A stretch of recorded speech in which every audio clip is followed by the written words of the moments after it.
Welcome to the Action Network podcast presented by BetMGM. I'm your host, Mike Calabrese, and today we have a very special episode. In its time, the Action Network has released more than 5,000 total podcasts, but we've never had an opportunity to do an episode quite like this one until now. So grab your berets, toast your baguettes, and say bonjour to our betting preview of the 2024 Summer Olympics in Paris. And for anyone listening who hasn't got themselves into a patriotic gambling frenzy yet, there's still time. The Olympics opening ceremony is live on Friday, July 26th on NBC. Now, here's how today's Olympics betting preview is going to work. I'll be joined by just a ton of Action Network contributors, each chosen for their acumen around specific Olympic sports. We're going to have this conveyor belt of experts headed your way. So this is going to be a lot of fun to dig into. We're going to cover as many sports as we can, as quickly as we can. We're going to go sport by sport, one at a time. We're going to bring experts onto the show, sometimes solo, sometimes in pairs, and they're going to do their best to give us the absolute best bets from every specific event. And when they're done, we'll say goodbye to them and move on to the next one in the line. So if you want to hear an order of events that we're covering today, just check out the episode description below. We'll have the list of sports in order in podcast episode description, along with the time markers and the experts who spoke in each section. And every time we change events, it's going to be a little helpful ding. So when you hear that ding, we're moving on to the next thing. Final note before we dive in, we will cover picks for men's and women's basketball at the end of the episode. But if you want our complete Olympic basketball coverage, please check out Action Network's two basketball podcasts. That's Buckets and Buckets WNBA. They're going to do a super deep dive into the Olympic hoops, every single angle covered, all the way down to some exotic markets, some prop markets. It's all going to be there for you on Buckets. All right, let's get started. First, we're going to welcome Evan Abrams, Action Network Director of Research and Media. Say hello, Evan. What's going on, Mike? And we're also joined by Calvin Wetzel, a very well-respected sports gambler specializing in niche sports, a darling of the Action Network Discord channel, and the host of the popular betting podcast, Bet She Wins. How you doing, Calvin? Hey, I'm good. It's good to be on with you guys. All right, let's get right into it. We have you two guys here. I know we're going to get into a lot of sports, so we're going to start the episode right here with Evan giving out his first pick. We're going to cover total medals across the entire Olympic Games. Evan, please take it away. Thank you, Mike. And what's up, Calvin? So I'll start off by saying this. These props are available, and not just medals. We're talking about each of the events from basketball to field hockey to water polo across all different books. So please shop. And I say this even more so than like an NFL Sunday where, you might find 6.5 and 7. These are very different across books. So if I say a line and it's gone or anyone does in this pod, we apologize, but check it out and please shop. And I will go through these relatively quickly with a little bit of information, but I'll start with the 3 medal counts I like the most, and they're all unders off the top here, but I like Netherlands under 16.5 golds. So they're an up-and-coming country in terms of the Olympics, and they're probably going to do much better than they have in their past. 12 is their most in their history. It happened in 2000. They had 10 in Tokyo in 2020. 8 in Brazil, 6 in London, 7 in Beijing. You kind of get the point. I think they're going to go at 12 or higher. I think they're going to break a record. I just think 16.5 is very aggressive. So please try to find that number. Okay, next one, Germany. This one's a really funny one for one reason. The German Olympics have just gone kind of down the ladder over the last few years. So I'm taking under 10.5 golds, and 10.5 is important because Germany's just not dominant in all the events that they have been in the past. Now, they've had double-digit golds in every Olympics since 1992, and even before that with East and West Germany, basically 10 or more in every one. But if you go recent, 10 in Tokyo, 11 in London, it's really coming down versus where it was. So I'm going to go under 10.5. And again, just a lack of domination in single sports. So I think they will get medals, but getting up to that 11 mark is going to be a little difficult. Last one I'm going to like on the under is Japan.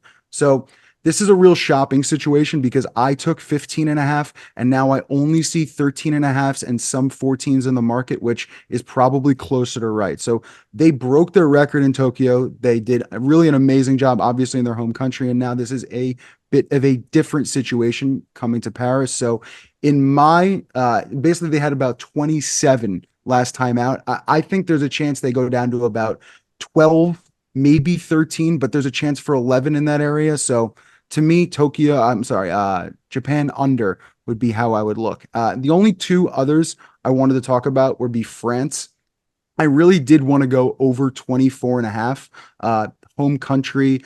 To me, I also see 26 and a halves and 27 and a halves in the market. So the 24 and a half, the rogue 24 and a half was out there. So I did like it. But golds were 10, 10, 11, 7, 11. That's their previous Summer Olympics. So this would be a massive jump, but they're projected to be in 24 different sports, most athletes ever for them. So to me, I think an over there at 24 and a half, small bet might be worth it.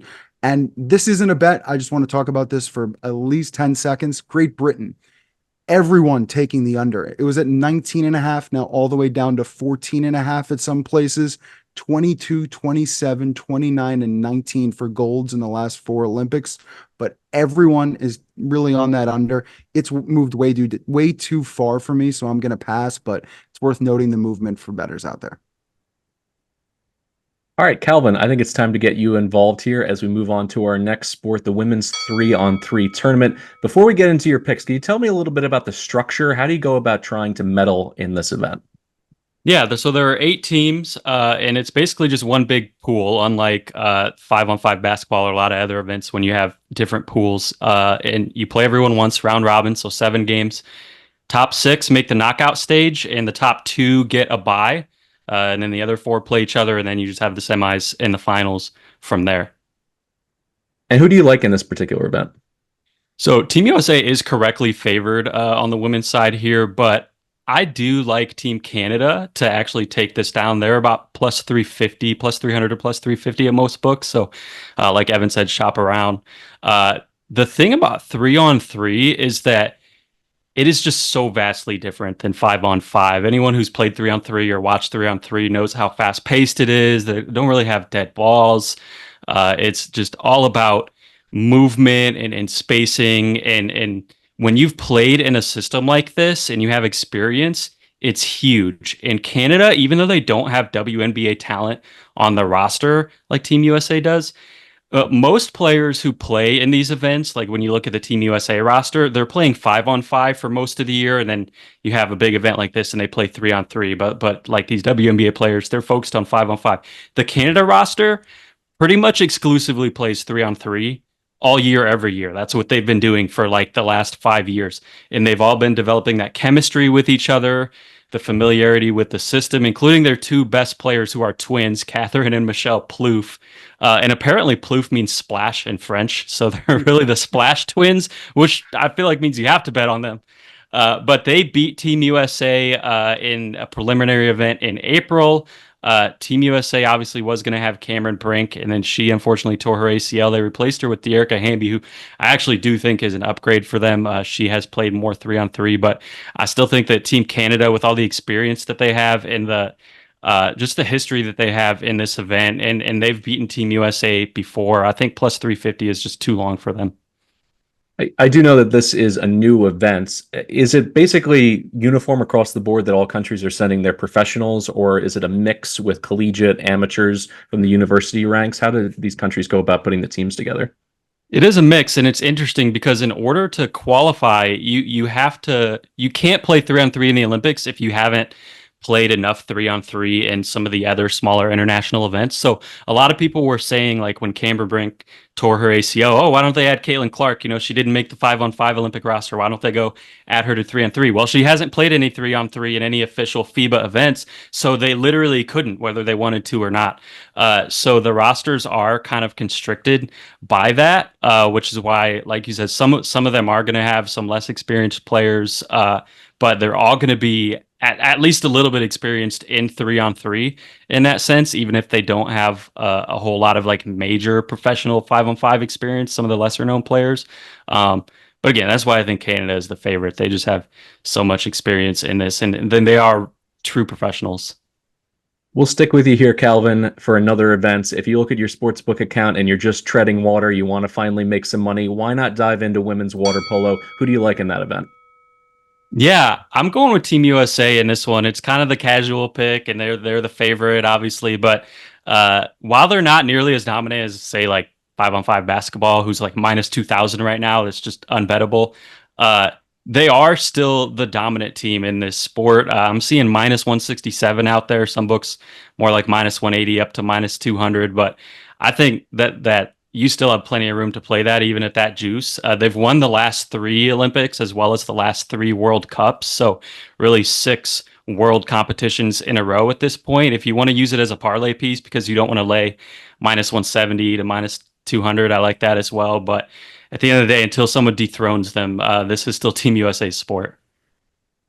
Evan, we'll welcome you in to another sport that has, I mean, arguably the most dominant team in all of the Olympics. How are you playing field hockey? Is there a way to play it with that one juggernaut going into the Olympics? Yeah, you said it right. So Netherlands is absolutely dominant, and they're dominant in both men's and women's. So since the women's field hockey started in 1980 in the Olympics, no countries won both gold on both sides. So Netherlands kind of looking to do that. And where my bet's going to come is going to be on the side where they're the way more favorite than the other side. So the Dutch are minus 195, about 1-2 on the women's side, and plus 350 on the men's side. But I'll focus on the women. I just think there's a chance they get knocked off. So I am going to take a shot here. Netherlands won in 2020. They actually beat Argentina in the final 3-1.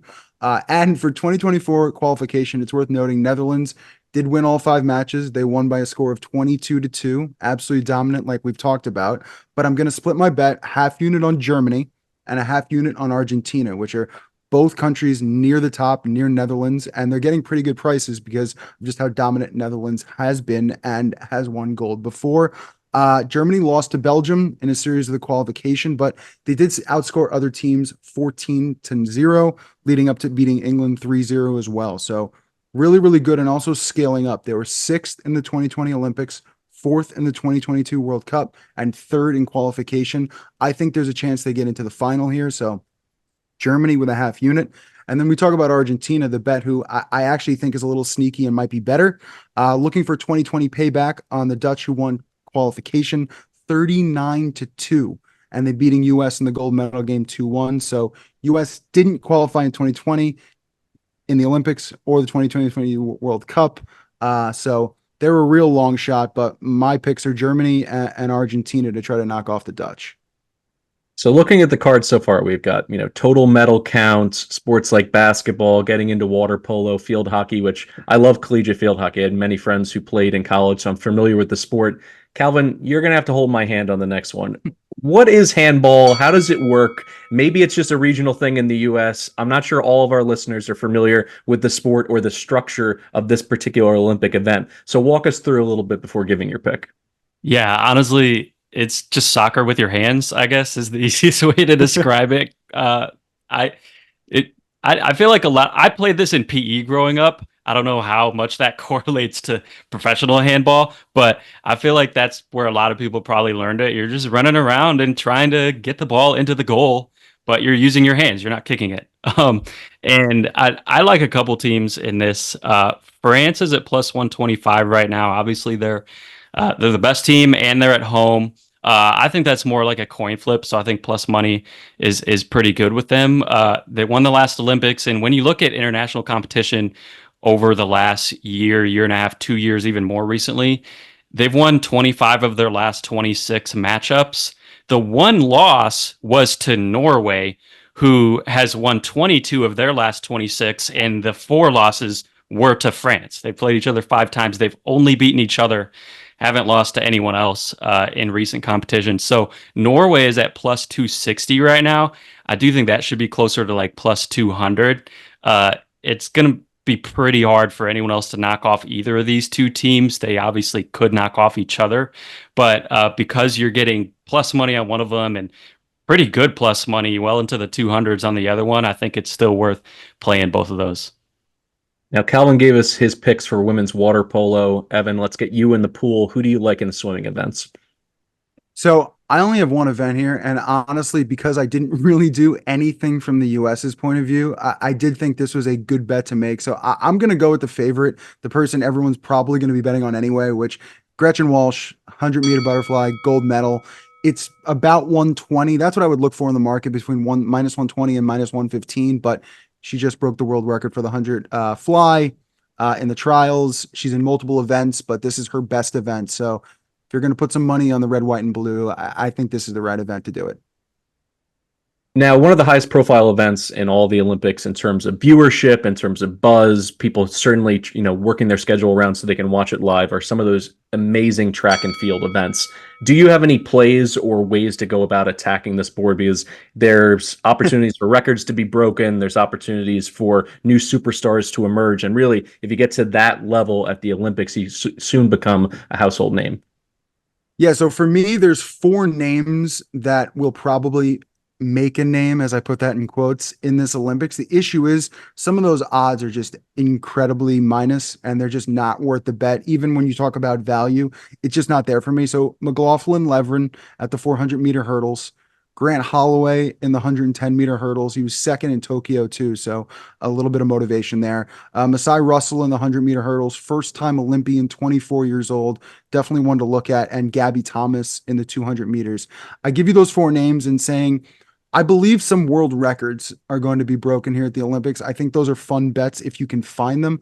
I've been looking across the market. I haven't seen them yet. Maybe it's just a bet at the bar with your friends, but I would look around for it. I think that news will be made at the Olympics, and whether that's legal news or illegal news, for whatever reasons you can make, I think some records could be broken here. So if you can find the props, have some fun.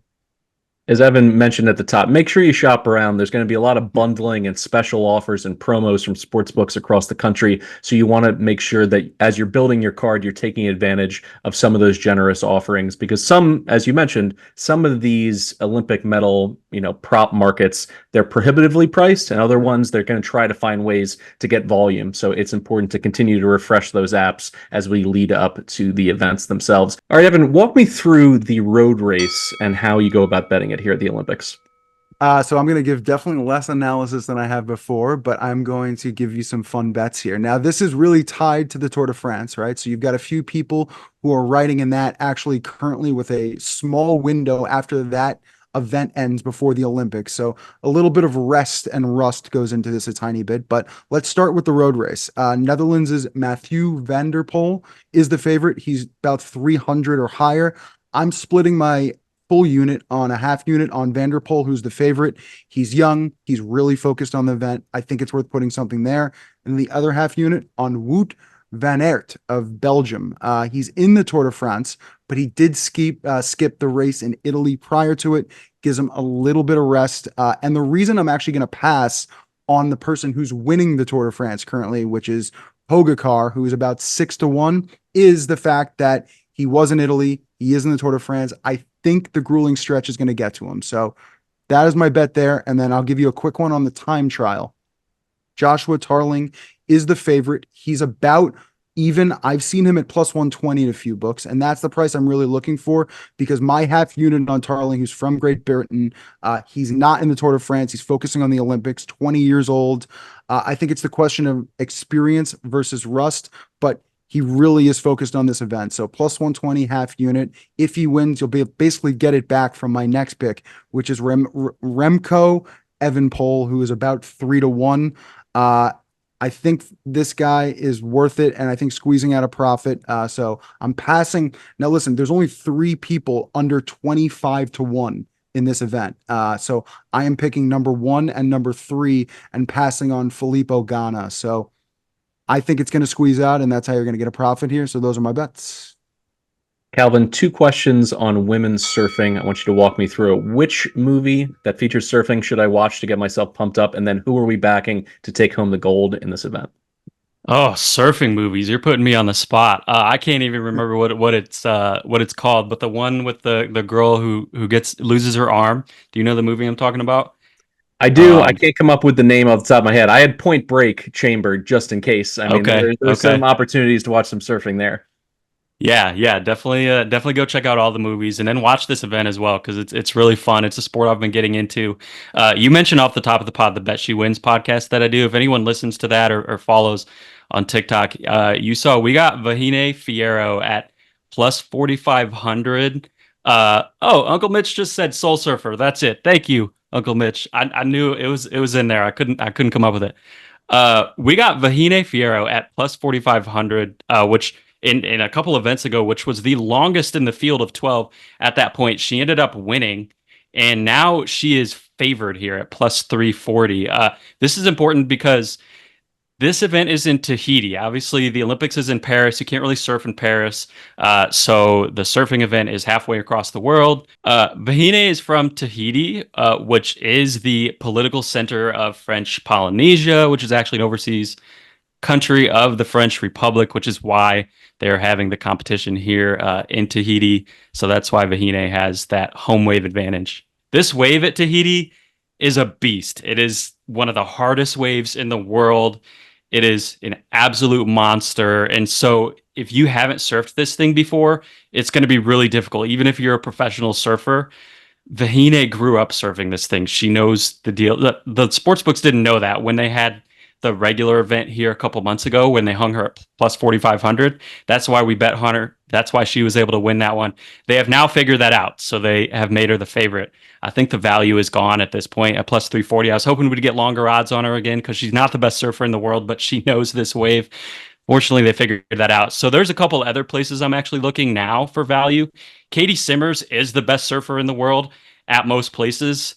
Obviously, here it's a little bit different, but she's third in the odds right now at plus 650. She was the runner-up at this location in her rookie year 2023. She's young. She's still only 18. And then this past event a couple months ago, she put up some really good scores, but got knocked out by Fierro, who ended up winning. So she still has had a lot of success at this event or at this venue, and she's obviously been the best in the world basically everywhere else. So I think plus 650 is too long for her. And then Tatiana Weston Webb at plus 900 has also been really good at this specific wave the last couple of years. She also lost a couple months ago in that same event to Vahine Fierro in an absolutely epic semifinals where she had a perfect score of 10, which is very rare to see, and still wasn't quite able to get the win. But she has shown that she can handle this crazy beast of a wave as well. So plus 900 for her, I think, is also really good value. We promised in-depth analysis. We promised we'd bring you experts that know these sports inside and out. I still wasn't ready for hashtag home wave advantage. That is fantastic. Take that one to the bank. At the very least, you're going to sound like the smartest guy at the sports bar when you're watching this one down in Tahiti. All right, we're keeping it at a rapid pace here. Now welcoming in David Gertler, a special Action Network contributor on the sport of tennis. David, how you doing? Good. How are you? Doing great. Let's get right into it. Let's start with the men's side, and then I have some, 40,000 foot questions when it comes to the Olympic tennis events. But let's start with men's. Who are you targeting, and who do you think potentially is mispriced before the draw? Yeah, so it's hard to go against Carlos Alcaraz. So you can find him in the market at plus 185, which does not necessarily indicate how great he's been this summer. So Alcaraz on clay alone. So both the men's and the women's tennis tournament for the Olympics is played at Roland Garros, which is the French Open site. It's clay courts. It's slow. And Alcaraz this season alone has won the French Open, which is a tennis major. He's 12-3 this season alone on clay, 33-6 overall. And he's also on clay for his career, 138-34. So that's an 80% win rate. That is insane. Now, you might be like, well, he might be tired and plus 185, that doesn't get the juices flowing. If you're looking for someone a little less, not less known, but maybe less known outside of the tennis universe, Alcaraz's opponent in the French Open final, Alexander Zverev, he's currently on clay in Hamburg right now, preparing for the Olympics. He is plus 650 for the title. He is super solid from the baseline. He's going to make you work for everything. And this season alone, he is 16-4 on clay, and he is 189-84 for his career for 69% winning percentage. He is a hardened clay courter who took it to Alcaraz to 5 at the French Open.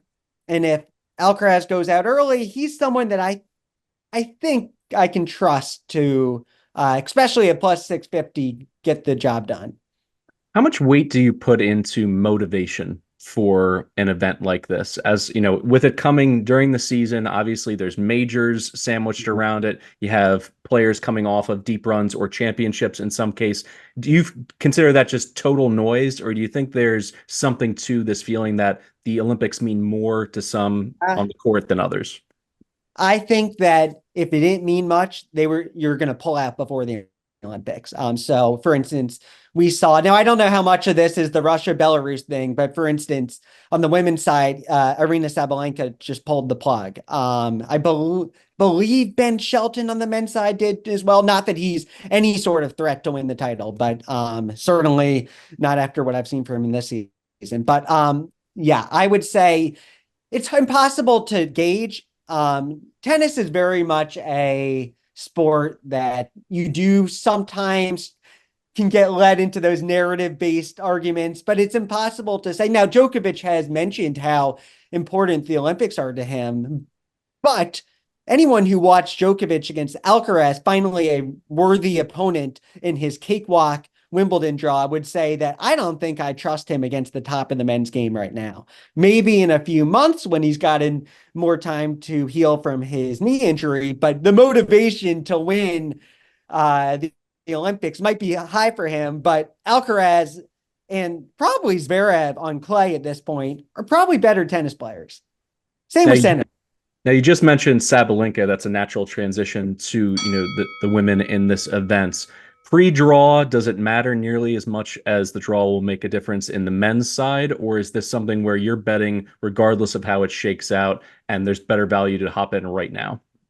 So no, the draw, and I was telling you all this before we recorded, and honestly, I think anyone who follows tennis who is not trying to bullshit will agree with me here. Iga Swiatek, you can find her in the market at minus 195. That doesn't even, to win the title, by the way, not for the first match, not to make the semis, to win the title, you can find her at minus 195. And you might be like, that's a steep number for someone to win the title. Let me promise you, I think it should probably be even a little bigger than that. Swiatek has won the French Open, same site, clay, 4 out of the last 5 years, including 3 straight years. This season at the French Open, she lost 1 set to Naomi Osaka, which honestly was a bit of a fluky match, but that's a different story. And she, after that Osaka match, wasn't even challenged in the final. What did she lose? Like 1 or 2 games? I think it's 3 games, maybe.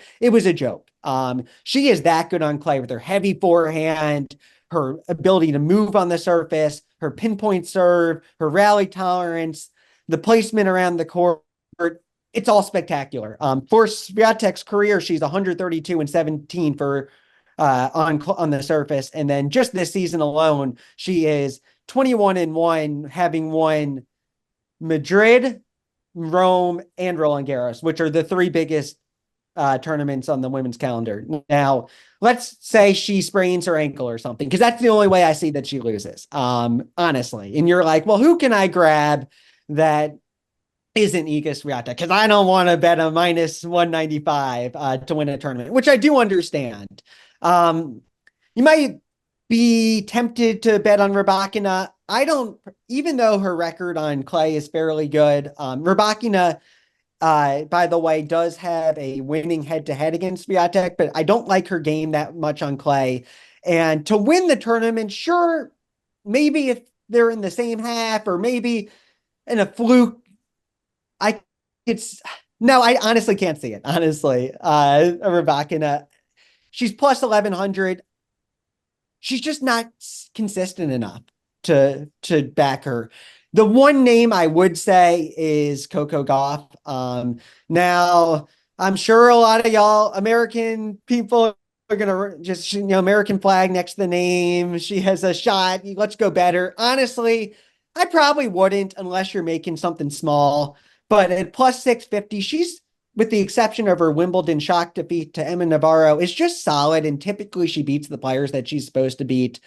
She has a very good backhand, but her forehand is fairly poor, which honestly, the fact that she made it to world number 2, given her really terrible forehand relative to her ranking is pretty shocking. But at plus 650, she would be the clear favorite in my mind if Swiatek broke her leg or something. So I guess you can throw that in there for a small bet if you want to, or if you just want to bet that an Osaka type, those big hitter redliners are going to get Swiatek.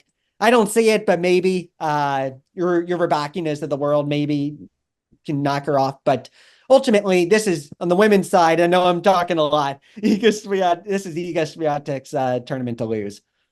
And we'll finish there, which basically there's a huge differential between books. There's going to be, massive differences in terms of how things are priced, particularly as the tournament moves forward. At what point is she truly prohibitively priced? Minus 195, you wouldn't blink, you throw money down on that. At what point do you move off of her as the major favorite on the women's side? It's so hard to say because I just don't see her losing unless she gets injured. Minus two, I think if it gets any bigger than minus 250, I would say don't worry about it. Like, just stay away, honestly. Again, if you want to make a small bet on golf, but honestly, Aryna Sabalenka won the Australian Open, right? And she's not playing because of whatever reason. And so she would have been the biggest. And she also, and it was in altitude, but she also gave Swiatek a run for her money in Madrid. Very much a run for her money in altitude, though, which makes a difference in tennis. Paris, I'm pretty sure, is pretty close to sea level. So honestly, if her biggest contender, and by the way, Swiatek has an 11-1 head-to-head over Coco Gauff, and it took one of her, if not her worst match of the season, for her to lose to Gauff at Cincinnati last year. So honestly, I would probably cut it off at minus 250, but she's probably going to win. So, it's hard for me to say to bet on anyone else, honestly, because I feel like you're kind of throwing your money away. Well, there we have it. That's your play on the women's side. Keep it simple, stupid, as they say. Why go against the best player in the world, who I think you've talked me into it. At minus 200, it's a play for me as well. And then also walking us through the men's side. David, we appreciate it so much. Thanks for joining the podcast. Of course. Thank y'all so much for having me. All right, it's time to lace it up and step into the ring for our boxing preview here at the Olympics. We're joined by Brian Fonseca, Action Network contributor and boxing expert. And Brian, you can correct me if I'm wrong, but I feel like the Olympics are often this launching pad for superstardom, particularly for some of the boxers who go on to win gold. You look at previous winners, Cassius Clay, Joe Frazier, George Foreman, Sugar Ray Leonard, Lennox Lewis, Oscar De La Hoya. It's, in a lot of cases, been a coming out party for a huge run to superstardom. Do you feel, for starters, that there's an opportunity still in the year of our Lord 2024 for the Olympics to be that for the gold medalist? And second of all, could you just walk us through a bit of the format of how these, tournaments take place? Because it has to be so much different, particularly for the bigger boxers, to be boxing so many times in a short window of time, as opposed to longer stretches, training, and build up for major fights.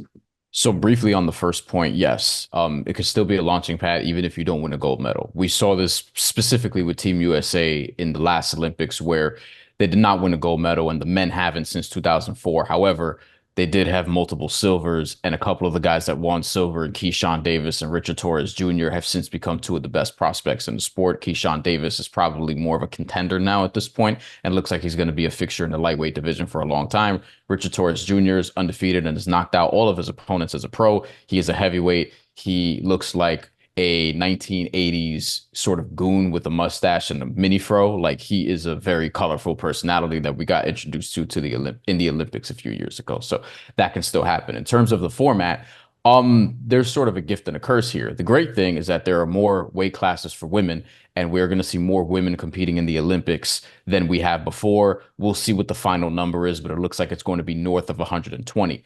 The bad news is for the men, we're seeing a lot less. So the weight classes have been cut to 7 for the men. There's going to be about 124 men competing in the Olympics. There's supposedly going to be 248 boxers. We'll see what the final number is going to be competing in the Olympics. That's actually a drop off from what we saw in Tokyo, from what we saw in Brazil. Whereas in Brazil, there was 250 men competing, and this was in 2016.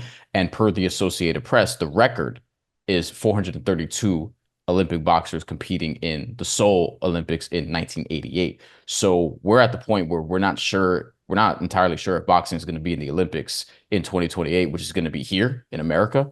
So we'll see like what the future is for that. But in terms of the weight classes, it's made it difficult because there are no men's weight classes between 156 and 176 pounds, despite the fact that the middleweight pro boxing limit is at 160, super middleweight is 168 at the pro level. So if you're looking at, hey, how could this affect guys? Like you have guys that are going to have to move up and down weight classes that they're not truly comfortable in, and that could sort of distort things. A couple things worth knowing before we get into like the specifics of who's actually competing. Amateur boxing is a different game than pro boxing. Pro boxing, you have obviously 4 rounds if you're starting out, then you go to 6 to 8 to 10 and to 12 when you're fighting for a championship. Olympic boxing, amateur boxing, you get 3 rounds. And you have 3-minute rounds here. And a lot of amateur competitions, you'll get 2-minute rounds, but you have 3 because this is high profile. This is the Olympics, this is the top of the top as it pertains to amateur boxing. You need volume punching to win. You don't have really time to feel out your opponent. You have to just go right away. Like there will be counter punching, there will be head movement, defense, and all those things, but you only have 3 rounds to work.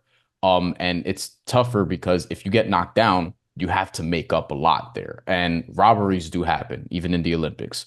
Roy Jones Jr. famously was a victim of one in 1988 in Seoul, South Korea. That's famously maybe the worst robbery in boxing history, where he should have won a gold medal. He lost. Michael Conlon in 2016, he lost to a dude from Russia to the point where he actually tweeted at Vladimir Putin and was not very happy with the decision there. He got robbed in 2016. You have Anthony Joshua, who is a heavyweight now, who's a heavyweight champion, who's been a heavyweight champion, and he got a gift against Arislandi Savon in the finals of the 2012 Olympics, Floyd Mayweather in 1996, so on and so forth. Like things happen in the Olympics as well. So the judging historically has not been amazing here, which is the same in the pros in a lot of cases. As a boxing expert, I want to ask your opinion here. Do you feel that there's more value on underdogs because of the nature of these condensed matches and the history of judges kind of going rogue from time to time? We see it in figure skating as well. There's some strange head-scratching moments and decisions. Does that open up the playing field, in your opinion, or do you play it basically the same way in terms of how you're evaluating the boxers in the ring? It's difficult because if you really want to get cynical, you got to think, all right, who is the money going to be behind? And it's very hard to sort of pick that out, right? Like it's very hard to determine, all right, who exactly is going to be the beneficiary of that. And in this particular Olympics, I feel like the favorites are actually like worth backing. This is not a scenario where I had an easy time finding, oh, this long shot could do it, this long shot could do it. Inevitably, it'll happen. There will be a couple upsets, maybe more than a couple. There'll be maybe several upsets throughout the tournament. Like things just happen. But a lot of the top men and women competing in the Olympics this time around have already won gold in the Olympics, have won gold in the amateur boxing world championships, have won gold in like European championships or the Pan Am games, Pan American games and things of that nature. So like they have the resumes there, and it's difficult to see a roadmap to them getting upset. And one more thing I did want to note, because this is very important.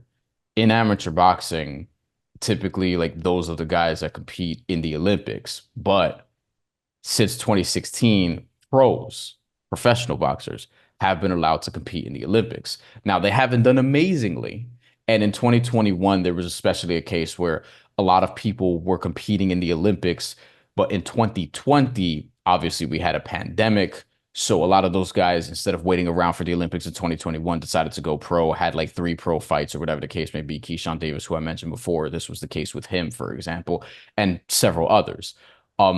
Hassan and Dom was probably one of the biggest examples of, wait, he's competing in the Olympics. He competed in the Olympics in 2016. He's a former interim middleweight champion, somebody who, okay, you would think that he would whoop everybody because he's so much older. He's already had 30-something pro fights or whatever, and he lost in the first round in pretty embarrassing fashion to Michelle Borges, I think his name was. So like, it doesn't matter if it doesn't mean if you're a pro, you're absolutely going to win this. Although there's one pro in particular who I think could destroy his competition, which we'll talk about in a little bit. 2 questions for you. One, if you're better, but you're also quite patriotic and you want to build a US play, a card, who are you backing in this tournament? And then secondly, just, free form, anyone, any country, who are the best bets on the board in your opinion? Yeah, so Jamal Harvey of Team USA is probably the one I would look at. Now, he may have the best pro pedigree of the guys here. He competes basically at featherweight in the featherweight division. He's won world championship. He's won the Pan American Games already, and he's just 21 years old. You can sort of see the speed, the reflexes, the power there at the featherweight division. He's beaten other top amateurs already, and again, he's in his early 20s. Like he's probably the guy I would look at and he's actually, I think, in the men's featherweight plus 400-ish, depending on where you look, to win his tournament. He's not the favorite, but he's somebody who's probably worth a shot. Maybe he ends up getting the bronze or silver if he gets far enough. I mean, that justifies it as a good bet. But of the 8 boxers from Team USA, of which there are 4 men and 4 women, Jamal Harvey is probably the one I would most identify. And then in terms of the rest of the Olympics, it starts and ends with Bakodir Jalalov, who is from Uzbekistan, who is a heavyweight, who is minus 320 to win his tournament, but he won gold in the last Olympics. He's one of these pro boxers who is actually really good in the Olympics. I frankly don't know why he's still fighting in amateur boxing because he's already ranked by multiple sanctioning bodies as a top 10 or 15 heavyweight in the world in pro boxing because he is 14-0 with 14 knockouts and he's already fought on ESPN. So I don't know why he's doing this other than like country pride and things of that nature, but he has a ridiculous amateur resume. He's the one who actually beat Richard Torres Jr., who I mentioned earlier in the Olympics last time out for the gold medal matchup. So, I mean, it's minus 300, 320, depending on where you look, but like, I'd be stunned if he doesn't win this tournament. Like maybe there's injury factor or whatever the case may be, but I don't know who's going to beat him in that weight class because he's so much better than everybody else. A couple other bets that I really like for this tournament. I'm going to try to pick someone else who's not a favorite in a little bit, but there are a couple other favorites that I do like. Tamara Tabolt from Canada, just north of the border at women's middleweight. She is plus 150 to win her tournament. She won gold at the World Championships in 2022. She won gold at the Commonwealth Games in 2022, at the Pan American Games in 2023. She is a 6-foot southpaw. She's big. She has all the southpaw combinations you want. That 1-1-2 from range, a straight left to the body, that right hook to the head. Straight left after the fact. Like she's really skilled, and I think that she should win this tournament. We also have Busana Sermonelli from Turkey, who is a women's welterweight, who is really, really good and kind of a showboater. A lot of fun to watch as well when she's in rhythm. She won gold at the last Olympics. She won gold at the 2019 and 2022 World Championships. So this is going to be at 66 kilos. And she has very good footwork, can fight inside and out, very comfortable there. And here's somebody who's not a favorite in his competition, though he's sort of up there, is Arlen Lopez. He's going to be fighting out of Cuba, 176 pounds. And I should mention that Sermonelli's from Turkey. Arlen Lopez, 176 pounds, plus 275-ish, plus 300-ish. So not the favorite to win his competition. And at 176 pounds, he did win the gold medal 2021. He also has a gold medal at middleweight because he has a resume that sort of dates back to middleweight. He's one of these Cuban dudes who's been an amateur boxer forever, which is a thing in Cuba. Like guys in Cuba or from Cuba famously stay in the amateurs forever before turning pro, if they ever do. Some of them never do. He's looking to become one of the only 3-time Olympic gold medalists in boxing history. There's only been a few: Felix Savon, Teofilo Stevenson, and Laszlo Papp. And then Julio Cesar La Cruz, also from Cuba. He's plus 130 to win his competition. That's at 92 kilos. Both of them I would back. If you want to do a Cuban parlay, you could probably do that. With Arlen Lopez and Julio Cesar La Cruz, they're both very good. And they have the Cuban style where it's low hands, it's showboaty, amazing reflexes, piston-like jab, hooks from angles that you don't expect. And yeah, I think they can both win their tournament. So those are the guys I would identify in terms of, I know most of them are favorites, but I would say that they're favorites for a reason. You try to look for underdogs, maybe a Kano Machado from Brazil at 92 kilos, who's plus 1,200 to win his tournament. The problem is he can't seem to get past Julio Cesar La Cruz. But if he's able to avoid him and then Julio Cesar La Cruz gets upset, maybe he can sort of navigate that, because I did think that he should have beat Lauren Alfonso at their fight a couple years ago in one of the premier amateur competitions. It might have been the Pan American Games, but I'm not remembering right now. So those are the bets I like for the Olympics. All right, we are ready to rumble with these boxing best bets. Brian, thank you so much for stopping in and walking us through everything we need to know between the ropes and how to bet here at the Olympics when it comes to boxing. If you liked what you heard and you want more, he is a contributor here at the Action Network. So you're going to see him on video, on podcasts, as well as on the app with write-ups all through the Olympics. So be sure to check in then. We make the transition to the pitch here at the Olympics, hoping to get some men's and women's soccer picks out of Michael Lieboff, an expert here on soccer, ice hockey. Is there anything else you cover at the Action Network?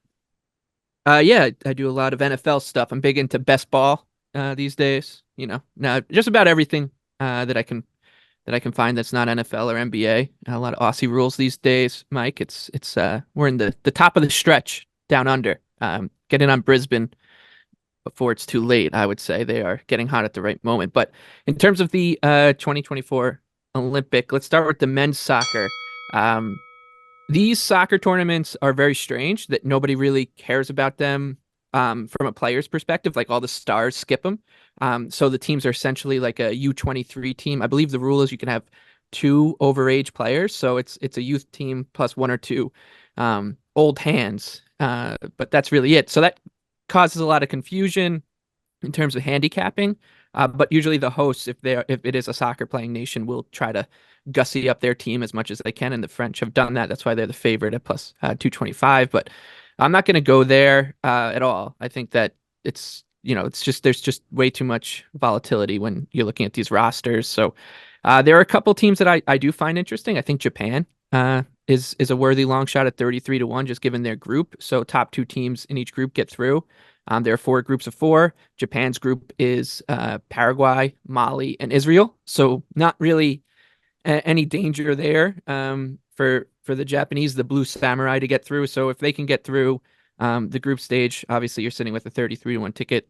You'll feel pretty good about that. On the other team, I think is also kind of interesting, and they're a triple-digit long shot, is Iraq. Because, like I said, the floors and ceilings for these teams are, it's anyone's guess. Like nobody really understands how these teams will play. You can look at like youth setups, whatever. They're in a tough group with Argentina, Morocco, and Ukraine. Argentina, along with Spain, is essentially a co-second favorite. But the other 2 teams in that group, with being Morocco, Ukraine, I'm not too afraid of, and you're gonna have to take at least one long shot in this field. And I think Iraq is worth it. Like this, when I said that this tournament won't matter to a lot of teams, like for the smaller countries like Iraq, Guinea, Mali, Israel, like it will. Dominican Republic is here as well. So that does matter a little bit. So 100-1, can't go wrong with a triple-digit long shot in the men's. Do you want to transition over to the women's game now, where it's a little bit of a different story? Sure. Just one quick question before we get there. You talked about roster composition also coming off of these, huge events like the Euros. How often have these guys even played together? And does that matter as much as it may in other sports at the Olympics for continuity purposes? Yeah. So these, like, they'll have trained together, but the bigger countries, the answer is probably very little. Like they'll probably have played together on youth team setups. Your U19s, U21s, they'll have some familiarity with each other, but this French, like if you look at the French roster and put it next to the roster that we saw at the Euros, there's almost no kind of crossover at all. I think Michael Elise is like the only player, and for Argentina at the Copa, I think Julian Alvarez and Nicolas Otamendi are the only 2 that are making the trip to France for the Olympics too. So that's part of why it's good to take on some long shots in the men's side of the like the soccer competition, just because teams like maybe Mali and Dominican Republic, who are taking it, I don't want to say more seriously, but more seriously, they will care and be practicing and playing together more and gearing up for this. Like there'll be a ramp up to it, whereas the other teams, it's kind of not. They're just thrown together. We're 10 days out, and the Euros just finished, the Copa America just finished. So I think that some of these favorites can be picked apart by some of these teams that maybe have more chemistry building in training camps, while the others are playing in bigger tournaments. Now, you just teased it. Is there no number that's prohibitive enough to move you off of some of the favorites on the women's side? Or is this a situation where it's maybe pick and choose depending on the draws, that there could be a long shot or 2 that makes a deep run? So yeah, the women's side of it is very different, because this is a big tournament in the women's game, right? Like it's been because of how the sports have grown. Like the Olympics were a huge deal for women's soccer for a long time. I think a lot of it goes back to '96 in Atlanta and just like how the women's game has grown, and the Olympics has been a big launching pad for women's soccer, not just in America but other ones. So this is a much bigger tournament for the women's game than it is in the men's game, and that kind of leads into the betting, which is you can take a look at the favorites in the women's on the women's side. I like Australia though. They're 16-1. They're a really good program. They've been around some big trophies for a while. It's a really good program. They just finished third in their home World Cup in 2023. The draw is tough. But the thing with the women's side of the tournament is, so there's 3 groups of 4, and some third place teams get through. So the fact that they are in a tough group with the USA and Germany isn't like a huge death sentence. They could still find their way through as like a third place team, or they can upset one of the US or Germany. They're a really good team. So I think it's 16-1. They'd be my favorite of the teams outside of the favorites. And I mean, I guess if you want to just play the Americans at plus 175, you'll go for it. Like they are the best team in the field. It's been a while for them. So I don't know. Look, I'm not going to talk anybody off of betting on U.S. women's. They are America's team, I guess. Outside of your Louisiana Tech Bulldogs behind you, like who's a more popular team on these shores, sea to shining sea, than the U.S. women's national team? Last question to get you out here on the U.S. women's national team. If you wanted to sound smart and you wanted to drop 2 narratives or stats or talking points about the women's team as you're watching them at a sports bar, what's a heady little comment that you could make? Oh man, that we're entering. You put me on the spot here. You're gonna make me look bad in front of our 40% women's bettors here, Matt. Let me think before I get myself in trouble.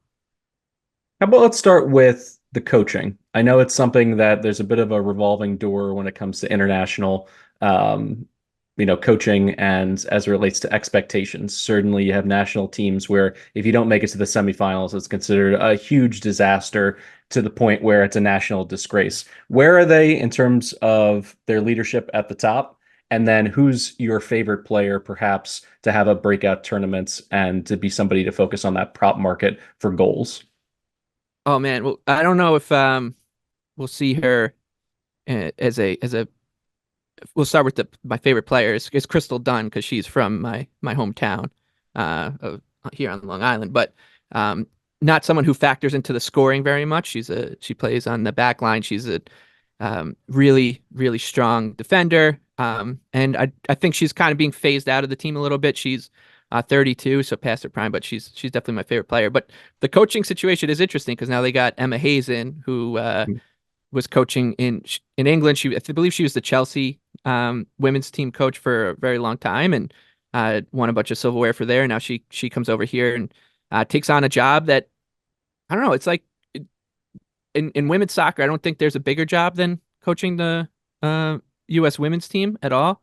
I would put it up there. It's like the coaching the English men's team on the men's side of the game. Like, it's the scrutiny that comes with it is big time. So her first tournament here, there'll be a lot of pressure on her, and but it does seem like the move was lauded and was a kind of like a breath of fresh air after what we saw with this team for a while. It did seem like, I don't want to say toxic, but like the team had kind of run its course, and we're starting to flip to a new generation. So this would be their first big step as a group, and with Emma Hayes as the head coach.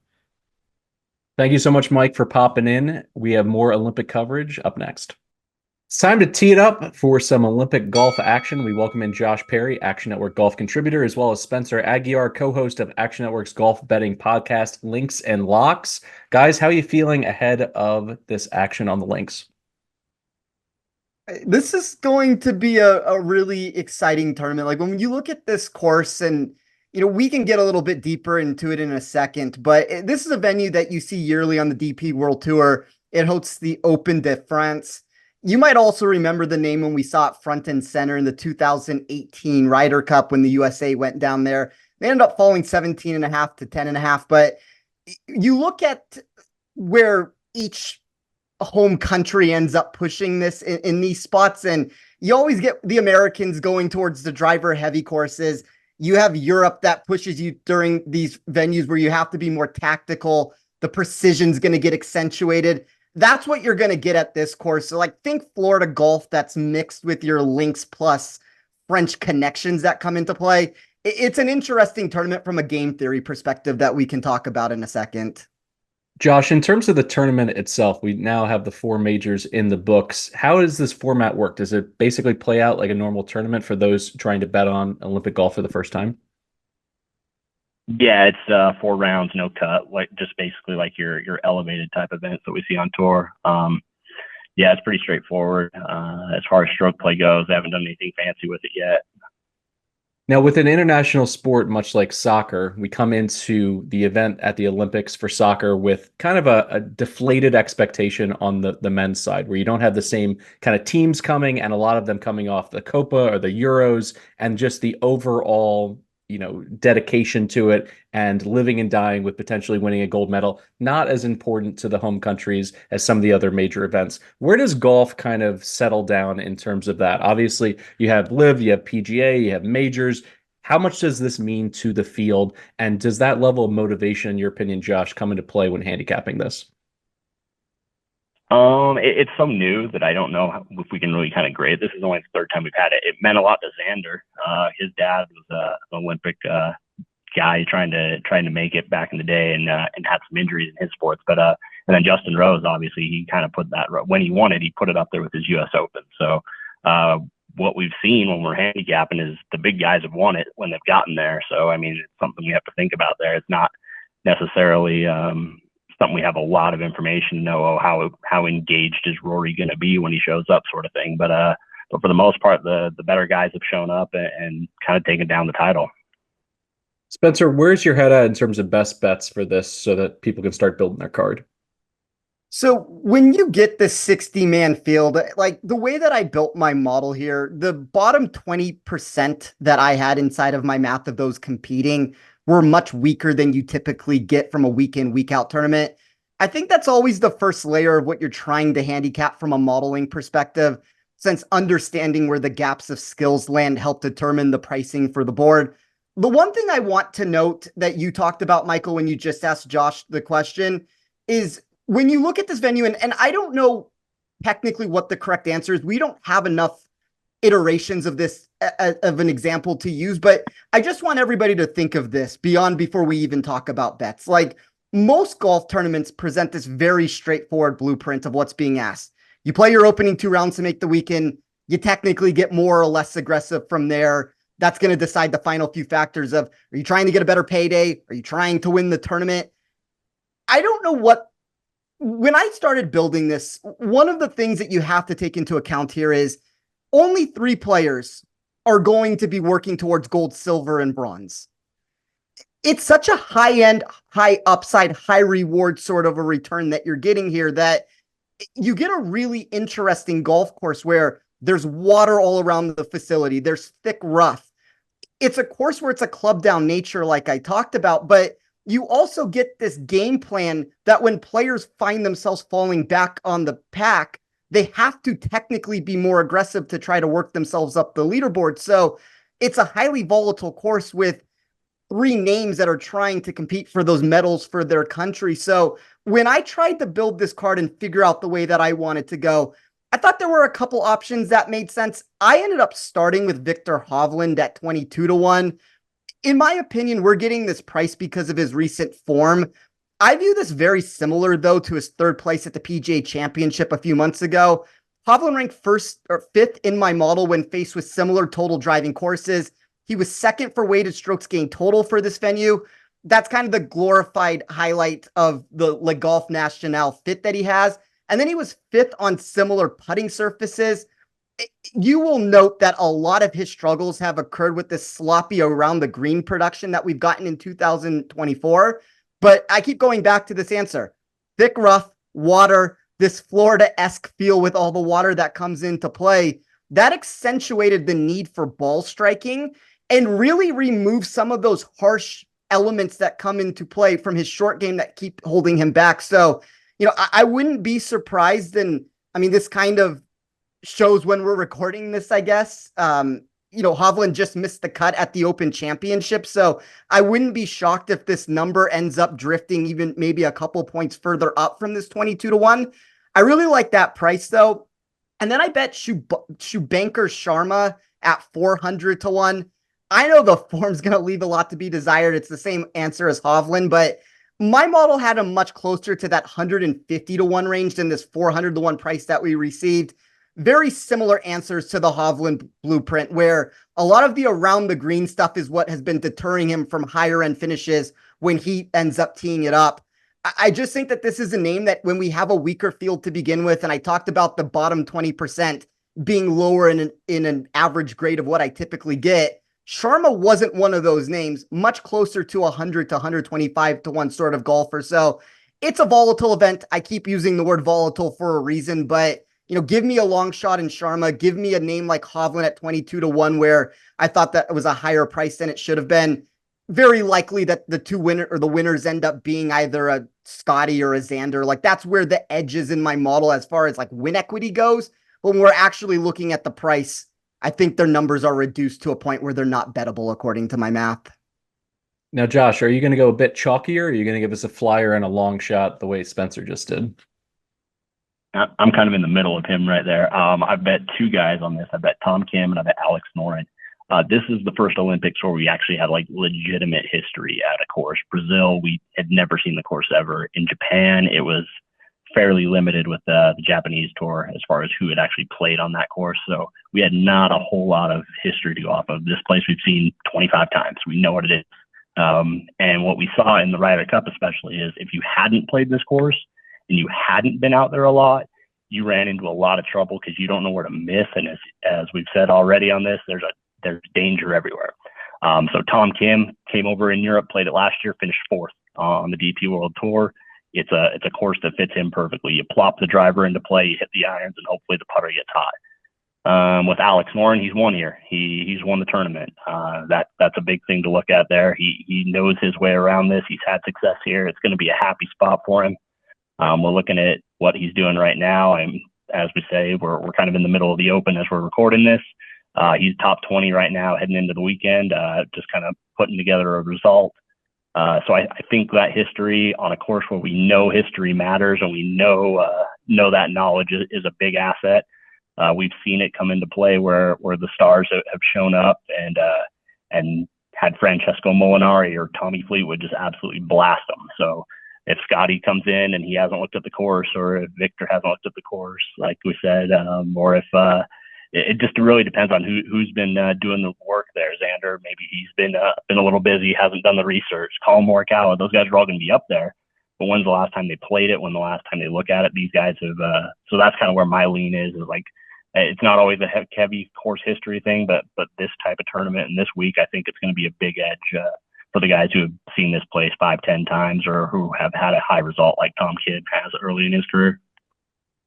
With so many Olympic events potentially having an opportunity for record-breaking performances to be set, there's a lot of prohibitive favorites. So it's nice to have some long shots that could make my entire Olympics here if one of these, finds a way to win the gold medal. So I really appreciate it from both of you, Spencer, Josh.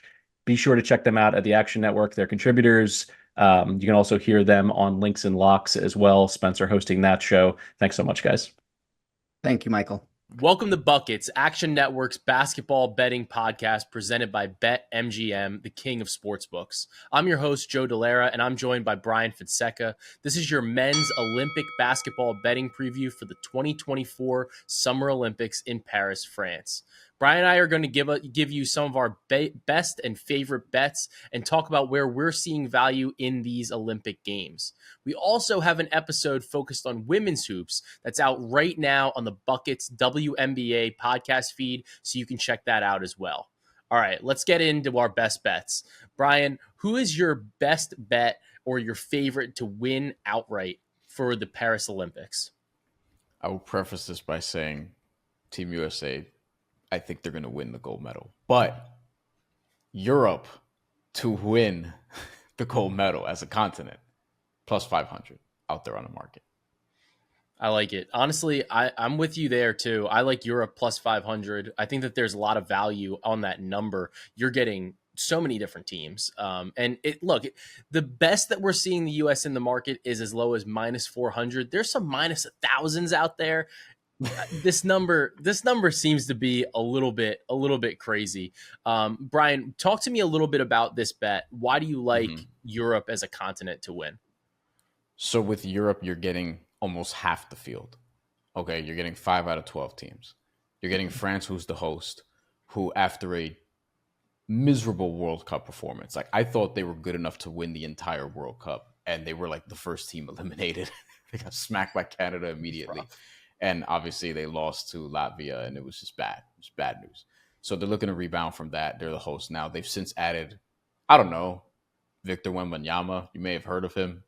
He's maybe a top 10 player in the world already.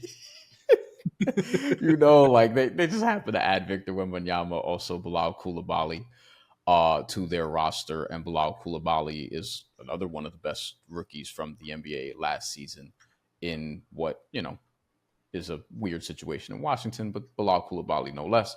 And Frank Ntilikina is also back. He was not on the World Cup roster. He's back. That, Knicks fans may roll their eyes at that, but he is a consequential defensive player. Like, he's legitimately good. Still have Nicholas Batum, Evan Fournier, Nando De Colo, Rudy Gobert, etc. You also have Serbia, who has the best player in the world, Nikola Jokic, adding him to a team that finished second in the World Cup. Micic is also going to be on this team as well, it appears. And then Greece has Giannis. Germany won the World Cup. And then Spain has the best European pedigree out of all of them. We kind of think Spain is a touch overrated. But at the same time, like, these are the teams you're getting. And the question is, do you want Europe at plus 500? Or do you want the field at plus 290? Which adds in terms of real contenders, Canada and Australia, with respect to Japan, Puerto Rico, South Sudan, Brazil, etc. But to me, I just take Europe at a much, almost double the price, plus 500 versus plus 290.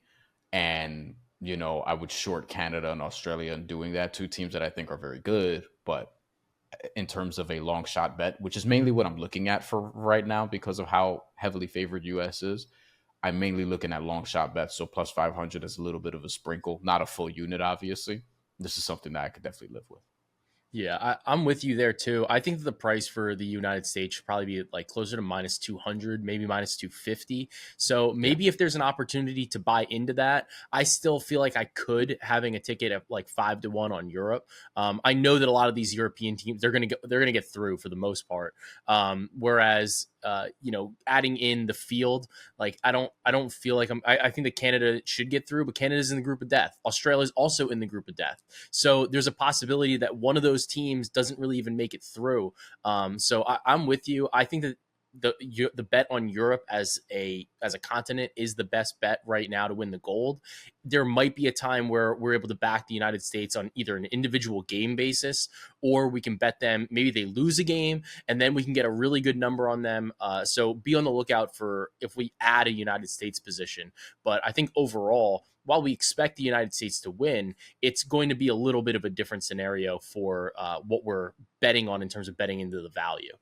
What Team USA has from the women's perspective is what the dominance that the men's team really kind of used to have, I think, where you'd go in, it's you don't even have to think about it, set it and forget it. If you want to bet a minus 1800, they're probably gonna win.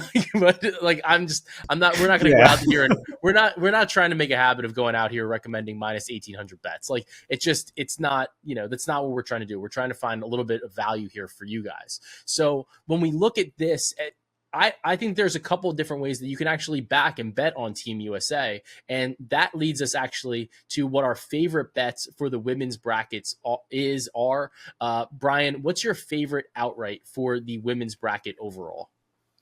This is one that we were like, thank God this hit right before we started. But Asia Wilson. Yes, Asia Wilson to lead Team USA in scoring at plus 275. Juicy number. We love this bet.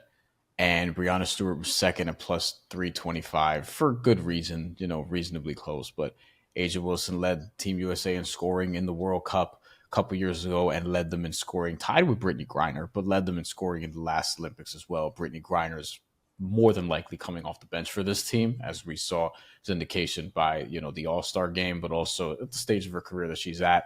She probably doesn't need to be starting at this point anyway. A'ja Wilson is just the best player on the best team who is going to be relied on in crunch time. And from those other international competitions, this is a big thing even this year. And she's looking like she's going to win MVP again in the WNBA. She's continuing to add to her game. The toolbox is getting a little bit deeper. The range is getting a little bit longer. Like A'ja Wilson is just a monster. And I think that she should lead this team in scoring. So this is the bet that we like the most. Yeah, and I think I'm with this too. I love this bet, and part of why I settled on A'ja as opposed to Stewart was when we looked at back a little bit, and obviously things change. So, but when you looked at the last time these players were playing together on the international stage, right? A'ja had a significantly higher floor. She scored at least 14 points in every single game of that tournament, of that international tournament. Whereas if we looked at Stewart, she had a couple games at 2. She had one game at 2, another game at 8, another game at 9, another game at 11. So there's a little bit more variability, even though she had a higher ceiling with a 22-point game. When additionally, like when we look at A'ja has gotten so much better. I feel like it's crazy to even say that, right? But the leap that she's taken even from even like last year is incredible. Last year, she averaged 22.8 points per game. The season before that, she was at 19.5. This year, she's at 27.2. That is a monster jump, right? Nobody's even really close to 27.2 right now in the W. Like, we're not seeing a ton of scoring efforts like that, especially at such a consistent level. It's not like she's being floated by 70-point games or anything like that. Like, all these games are in that 27-point ballpark. So obviously, maybe she doesn't need to play 34 minutes a game for Team USA in this type of format. But at the end of the day, she's going to be a big reason why they do blow teams out. And she's going to have to put up points. She's going to have to score. So my only concern with this, Brian, was if Team USA is destroying teams, is it possible that maybe somebody like in the bench unit kind of comes in and takes over a little bit too much of this role? Or is it kind of what I said? They're not going to be blowing teams out unless she's putting up points. One book in particular, I think, has it right where, okay, if it's not going to be A'ja Wilson or Breanna Stewart, the next 3 players are all guards that can get hot. Sabrina Ionescu, Jewel Lloyd, Kelsey Plum. And I feel like that's exactly where I would look. All of them at one particular book. Well, 2 of them at one particular book, Lloyd and Plum, plus 1,000 each. Ionescu is in that plus 500, 550, plus 600 range, a little bit shorter there. So I'd probably look straight to one of those 3, maybe even Plum or Lloyd just for more value. And, you know, if you're going by what we just saw, all 3 could play pretty significant roles, is what we know. So Sabrina Ionescu played 20-something minutes in that game, in the All-Star game as well. Jewel Lloyd was, obviously starting. So if you look at particularly like how this is going to go, like, and if you want to get just more value there, that's where I would look, because of the shooting in particular and the creativity, especially for like a Jewel Lloyd who can just get hers, and she'll be able to get hers throughout the Olympics. But it's probably going to be A'ja Wilson. All that being said, if you want to take a long shot stab, though, look at one of the guards who can get hot. Absolutely. Even longer odds, like Brittany Griner has done this before, as we mentioned, but plus 1,400. I don't think at this stage that that's something that's going to happen.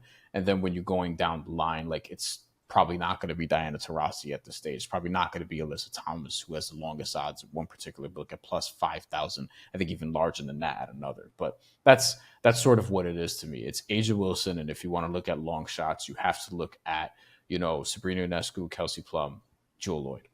Yeah, I think the only thing you could do is, based on the way the odds market kind of is, the United States' toughest game might be their first one against Japan, at least in the group. That might be the game that we see A'ja really go out there, show out. And at that point, if she builds up a little bit of a lead, if they leave these markets up throughout the tournament, throughout the Olympics, maybe then it's an opportunity to kind of buy somebody else. But at the same time, as the tournament progresses, the matchup should get progressively more difficult, meaning that we see more minutes from the top players on each team. So The only issue is like with Japan is because I actually think Belgium could be a tougher matchup just because Japan is small. Fair. China is a different issue. Once we'll get to them in a little bit. Japan is just small. So I think that there's the potential that Asia Wilson just bullies her way to actually we could look up and she has 20 in the first half in all likelihood. It could be one of those type of games.